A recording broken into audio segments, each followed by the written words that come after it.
प्यारे बच्चों, मैं हूँ राघव सर। आप लोगों को शिव धनेश्वर ज्ञान निकेतन मदना के ऑनलाइन क्लास में स्वागत है। प्यारे बच्चों, मैं आज आप लोगों के लिए लेकर आया हूँ मैथ का क्लास। आज का क्लास बहुत ही महत्वपूर्ण है क्योंकि हम आज आप लोगों को सिखाने जा रहे हैं कि गणित का रिवीजन कैसे करेंगे। मात्र एक दिन में आप पूरे किताब का रिवीजन कर पाओगे अगर मेरे बताए गए रास्ते पर चलोगे तब। वैसे आप अक्सर सुनते होइएगा कि हमारे बड़े बुजुर्ग कहते हैं कि मैथ जो है अभ्यास का चीज है। अगर उसे बनाना छोड़ दोगे तो मैथ तुम्हें भी छोड़ देगा। लेकिन प्यारे बच्चों, यह सब कुछ ठीक है, लेकिन बिल्कुल सही है ऐसी बात नहीं है।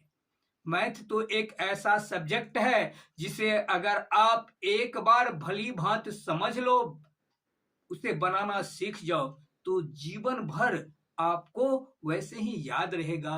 उसे आप कभी नहीं भूल पाओगे। अगर कहते हो कि मैं मैथ बनाता हूँ, सीख लेता हूँ और भूल जाता हूँ, तो मैं उन बच्चों से कहना चाहूंगा कि मैं जो रास्ता आपको बतला रहा हूँ उस रास्ते पर आप चलो, उस तरीके से आप मैथ बनाओ और तब हमें मैथ भूल कर दिखाना। मेरा दावा है कि तुम जीवन भर कभी मैथ नहीं भूलोगे, लेकिन उसके लिए आपको कुछ बेसिकली स्ट्रांग होना होगा।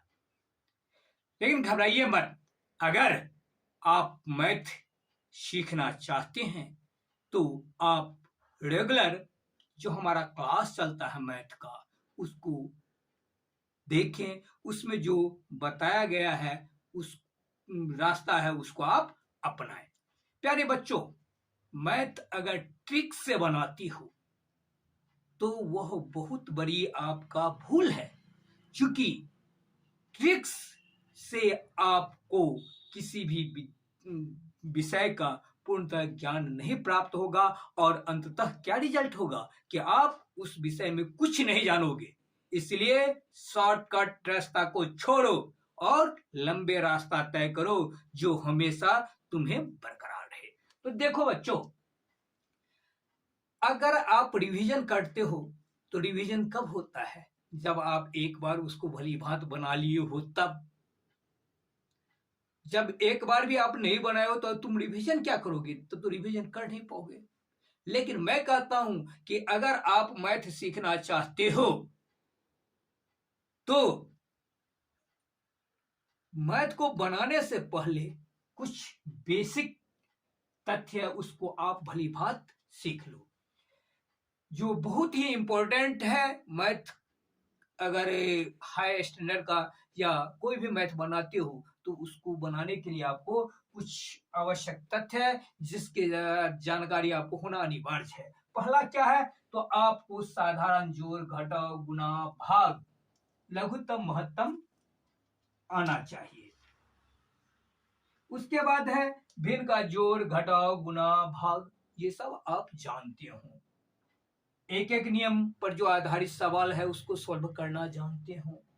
बोडमास का नियम यानी का, भागा, गुण, जोड़, घटाव, यानी सरलीकरण का जो प्रश्न है उसको आप भली भांति बनाना जानते हो, ऑपरेट करना जानते हो। पांचवा पॉइंट है बीज गणित का जोड़, घटाव, गुणा, भाग, गुणनखंड आपको आना चाहिए। और छठा है विभाज्यता का नियम। ये सब आपको भली भांति आना चाहिए। अगर नहीं आता है इसके लिए आप घबराइए मत, हमारे वीडियो को आप देखते रहिए, क्योंकि हम बहुत ही लो स्टैंडर्ड से ऊपर की ओर बढ़ रहे हैं। हम बहुत ही निम्न स्तर से अपने क्लास को स्टार्ट किया है।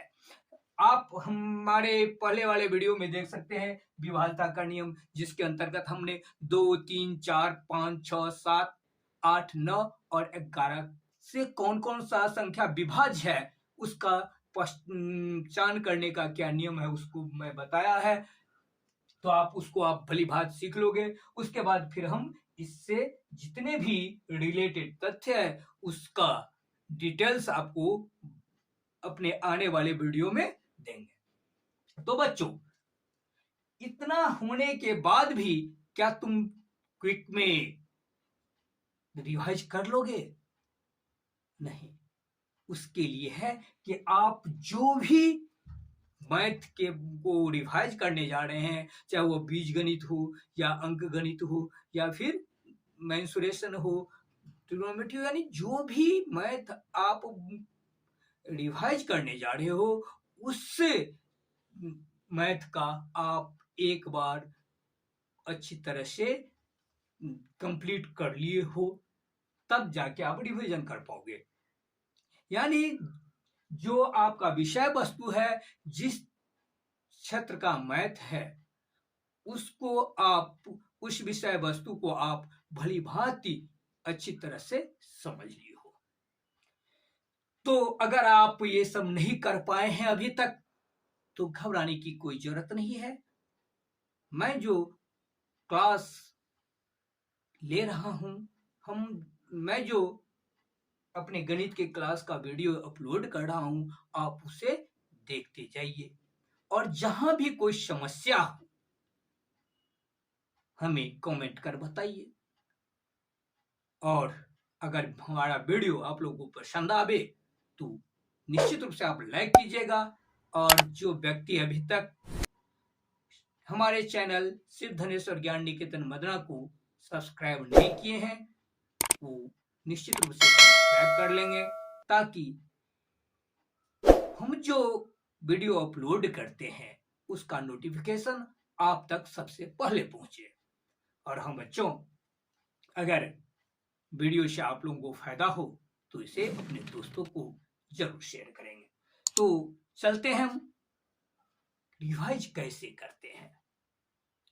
यानी एक दिन में ही मात्र 24 घंटा में आप पूरे बुक को रिवाइज कर सकते हो, सारे प्रश्न को बना सकते हो। तो कैसे बना सकते हो? उसके लिए आपको जो अति आवश्यक तथ्य मैंने बताया उसको आप जानते हो। दूसरी बात है कि उससे आप उस विषय वस्तु को एक बार कम से कम भली भांति बना लिए हो, तब जाके आप उसको रिवाइज कर पाओगे। मैं जो वीडियो आप लोगों के सामने अपलोड कर रहा हूं, जो विषय वस्तु आप लोगों को पढ़ा रहा हूं, जो चैप्टर मैं पढ़ाऊंगा, उस चैप्टर के अंत में उस चैप्टर के प्रश्न को कैसे रिवाइज करेंगे, उस चीज को मैं अपने अगले वाले वीडियो में बताऊंगा।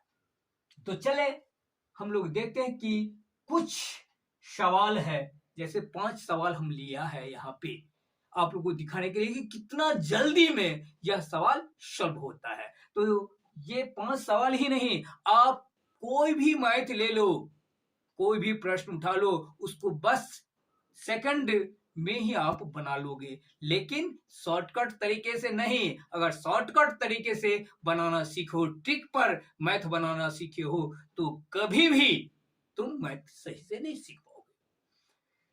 तो चलते हैं, देखते हैं कि हम कैसे कुछ ही सेकंड में सवाल को सॉल्व कर लेते हैं, इसका तरीका क्या है। लेकिन ये सब आप लोगों को जब चैप्टर आप लोग पढ़ लीजिएगा, उसके बाद जो फिर रिवीजन मैं कराऊंगा, तब सारी बातों की जानकारी होगी।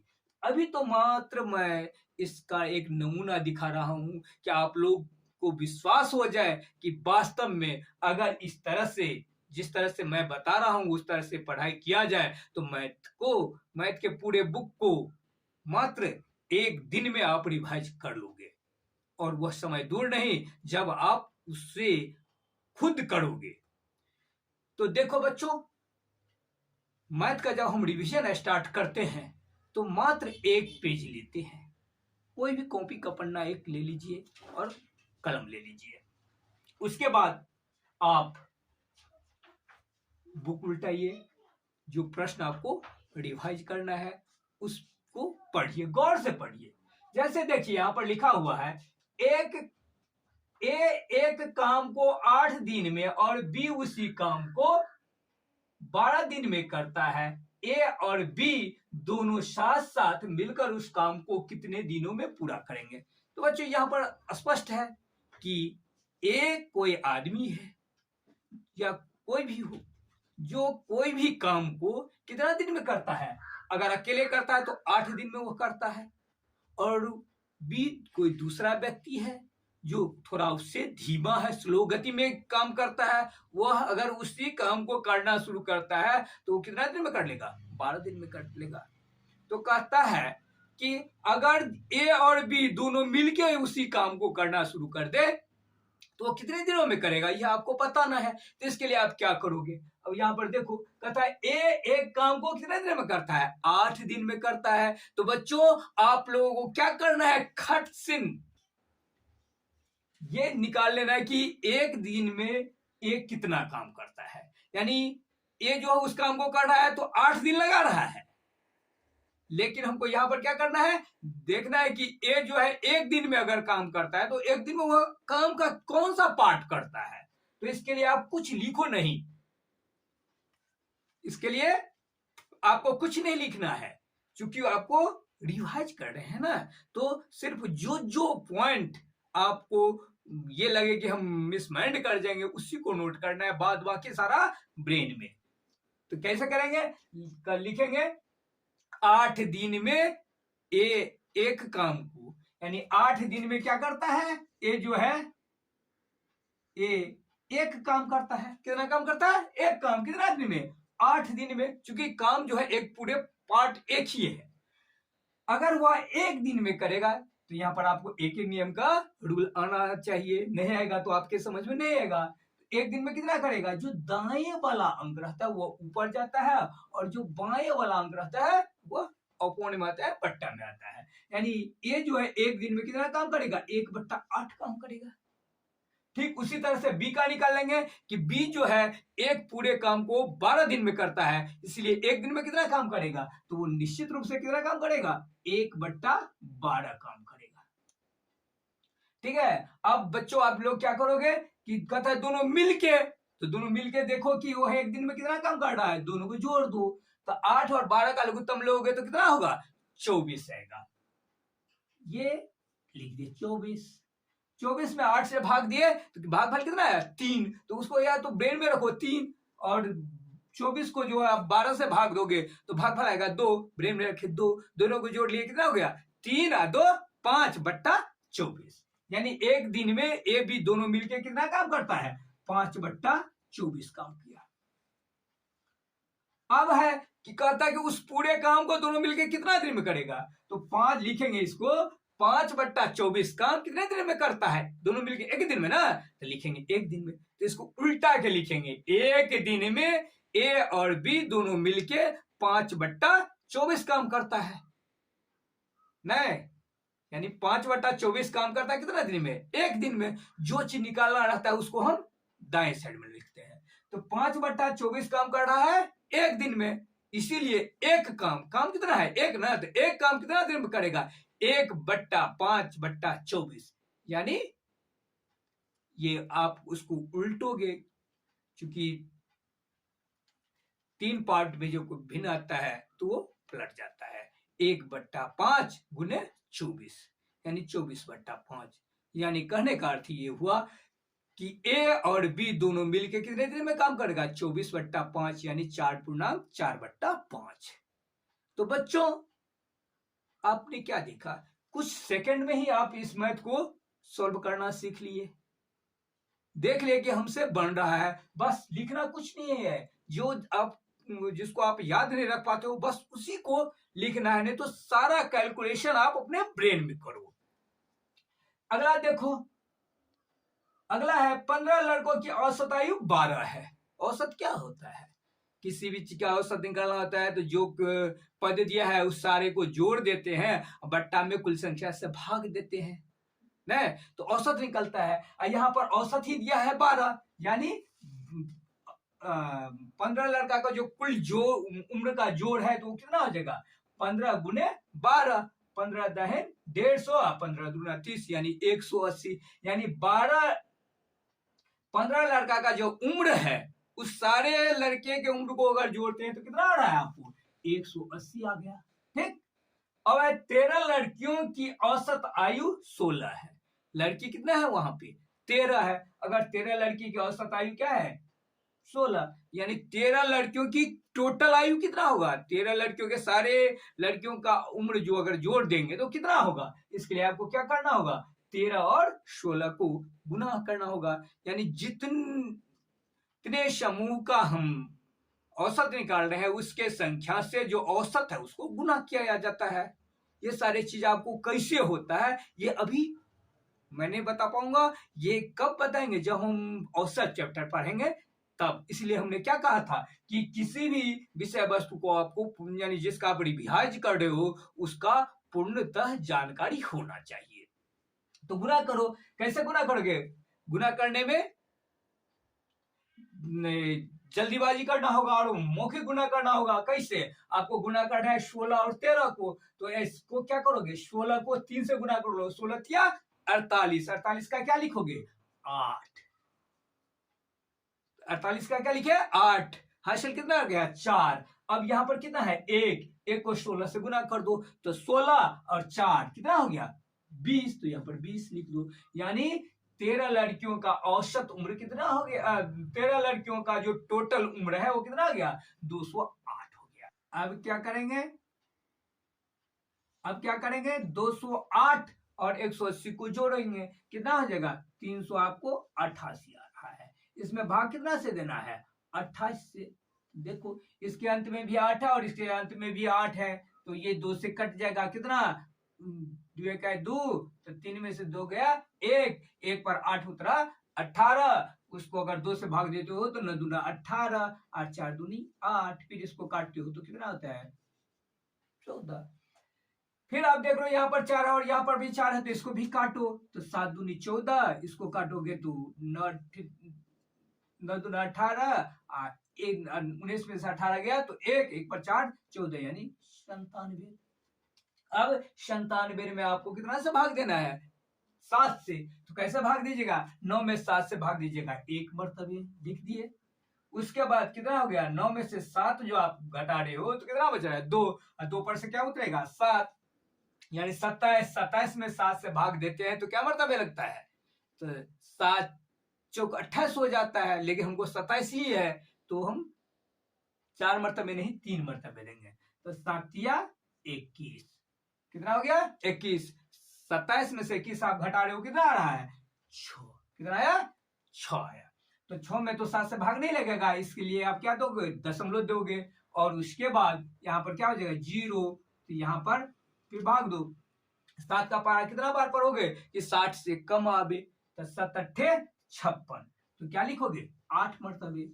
तो 56, यानी 60 में से 56 घटा डालिए, कितना बचा? 4। 4 पर 0 फिर आ गया, चूंकि दशमलव पड़ा है ना इसलिए 0 आ जाएगा। 40। 40 में अगर भाग देते हो तो 7 से तो क्या? 7 पंचे 35 और 7 छक्के 42। 2 ही अंक तक निकालना है तो यहाँ पर आप 6 डाल दो या फिर 3 अंक तक निकालो और फिर राउंड ऑफ कर लो। नहीं तो यहाँ पर 8 और 5 भी डाल सकते हो।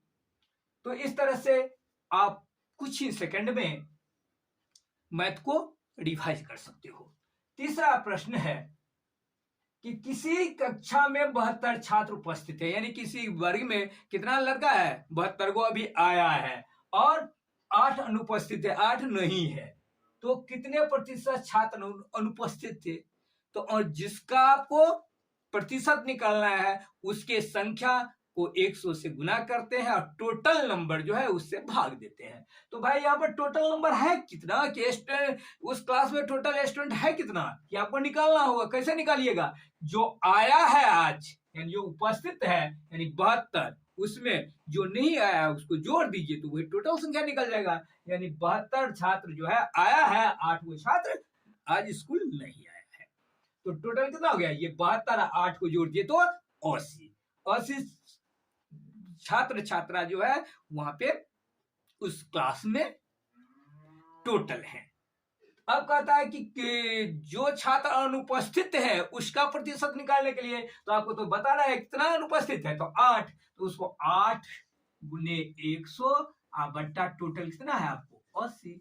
तो रख दीजिए, 0 से 0 कैंसिल, 8 से 8 कैंसिल, 10% जो है आज अनुपस्थित है। समझ गए? तो बच्चों हम अब देखते हैं चौथा क्वेश्चन।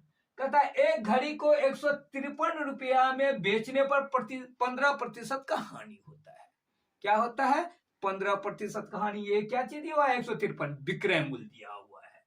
तो विक्रय मूल्य दिया हुआ है, आप जानते हो कि लाभ और या लाभ निकालना हो या हानि निकालना हो तो वो किस पे निकालते हैं? आप क्रय मूल्य पर निकालते हो, जबकि इसमें क्रय मूल्य तो दिया नहीं है। तो क्रय मूल्य से क्या होता है? हानि भी निकालते हैं, या फिर लाभ भी निकालते हैं, या फिर विक्रय मूल्य निकालते हैं। यानी जो परसेंटेज दिया है वो किसका दिया रहता है? क्रय मूल्य का दिया रहता है। तो बच्चों यहाँ पर आपको विक्रय मूल्य दिया है कितना? 153। क्रय मूल्य तो दिया नहीं है, इसलिए इसको सपोज कर लो कि क्रय मूल्य कितना है? x है। कितना है? x है। यानी x जो है आपका क्या चीज? क्रय मूल्य। उतना लंबा नहीं लिखना है, सिर्फ x अपने ब्रेन में सेट करो कि ये x क्या है? क्रय मूल्य है। क्रय मूल्य में से जो आप क्या निकालोगे?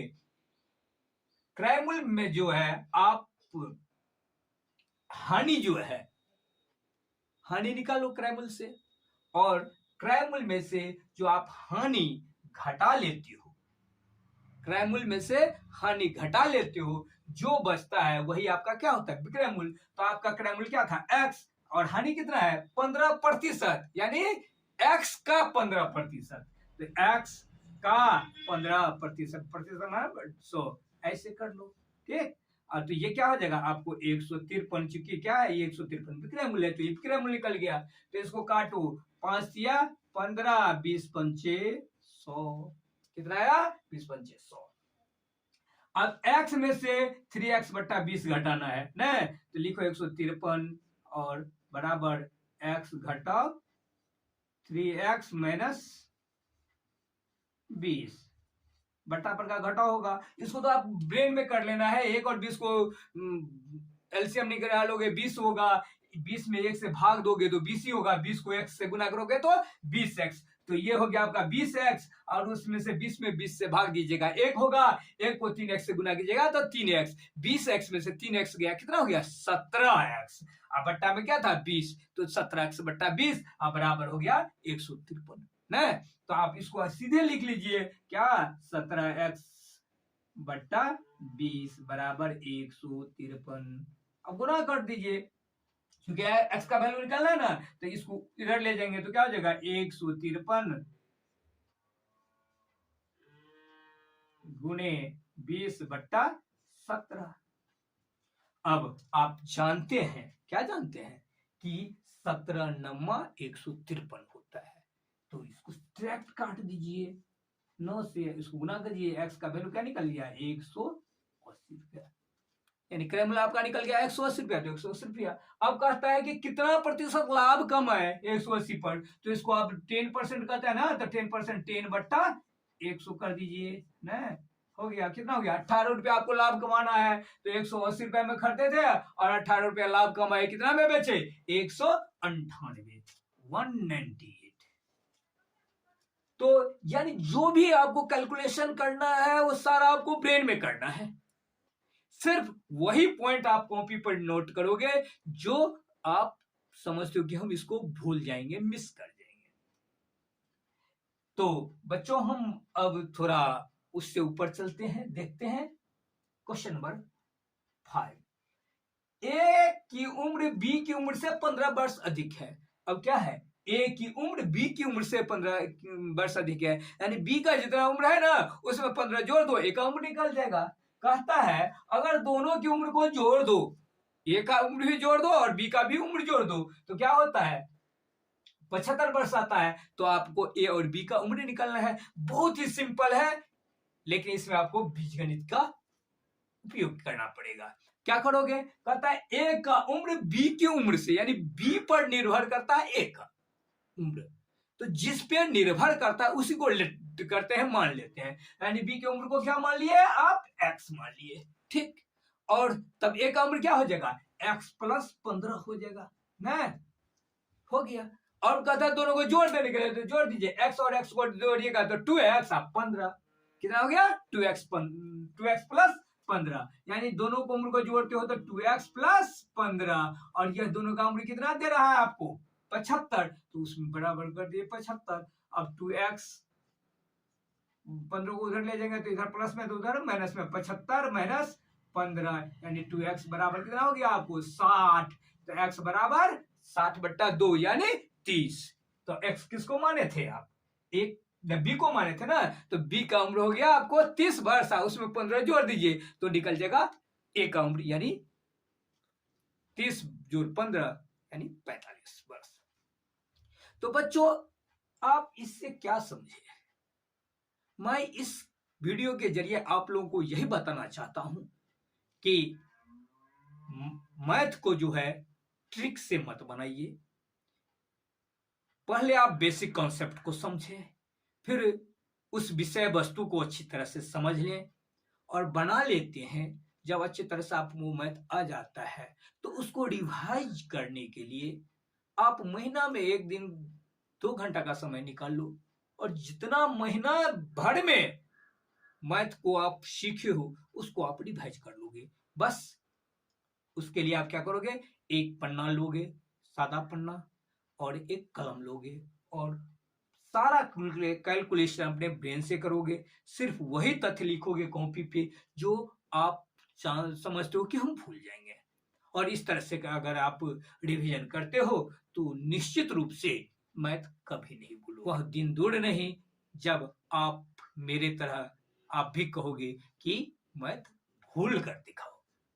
कहने का अर्थ यह है कि अगर आप हमारे वीडियो को भली भांति समझ रहे हो, देख रहे हैं, अगर मेरे बताए गए रास्ते से चलकर आप मैथ को बनाना सीख लेती हो तो एक दिन आप भी कहोगे कि कोई मैथ भूल कर तो दिखाओ। तो बच्चों अगर वीडियो पसंद आया हो तो निश्चित रूप से लाइक होना चाहिए, और अगर आप लोग न्यू हो, पहली बार हमारे वीडियो को देख रहे हो, तो निश्चित रूप से शिव धनेश्वर ज्ञान निकेतन मदरा के ऑनलाइन चैनल को सब्सक्राइब कर देंगे, ताकि हम जो भी वीडियो अपलोड करते हैं उसका नोटिफिकेशन आप तक सबसे पहले पहुंचे। और हाँ बच्चों, अगर आप लाभान्वित हुए हो तो निश्चित रूप से इस वीडियो को शेयर करें।